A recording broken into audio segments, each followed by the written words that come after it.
오늘 느헤미야 2장 9절에서 14절의 말씀을 통하여서 크고 작은 장애물이 우리에게 항상 있게 라는 제목으로 함께 은혜의 말씀을 나누기를 원합니다.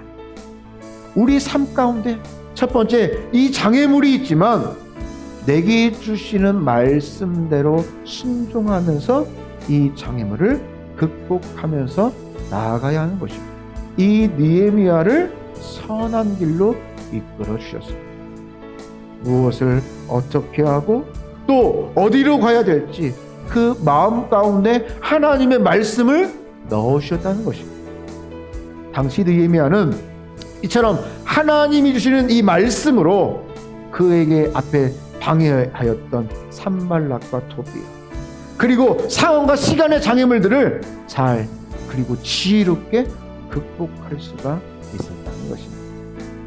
그런데 우리는 하나님이 주시는 이 메시지보다도 그래서 그 삶의 장애물에 내 모든 것들을 다 뺏겨버리고 실족할 때가 너무나도 많다는 사실.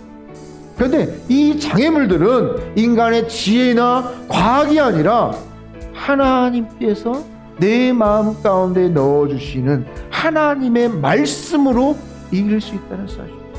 이에 우리는 오직 하나님의 말씀으로만이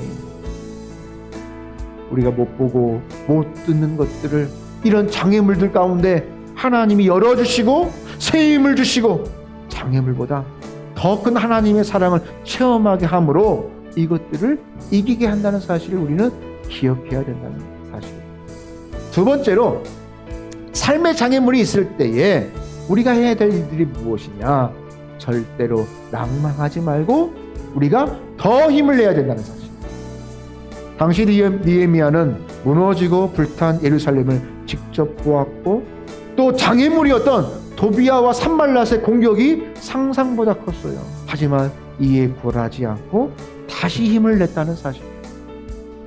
우리의 삶 가운데 장애물이 있을지라도 겁나거나 주눅들지 말고 세상을 이긴 하나님을 의지한다면 우리는 이 삶 가운데서 오히려 더 성장할 수 있다는 사실. 그러므로 우리는 우리가 장애물을 만났을 때에 더욱더 하나님을 의지하며 신뢰하고 낙담하지 말아야 될 것입니다. 우리 삶에 장애물이 있을지라도 하나님의 이끄심을 다시 신뢰하며 나아가는 사람에게는 항상 새로운 길이 열림을 기억하면서 나아갈 줄을 믿습니다.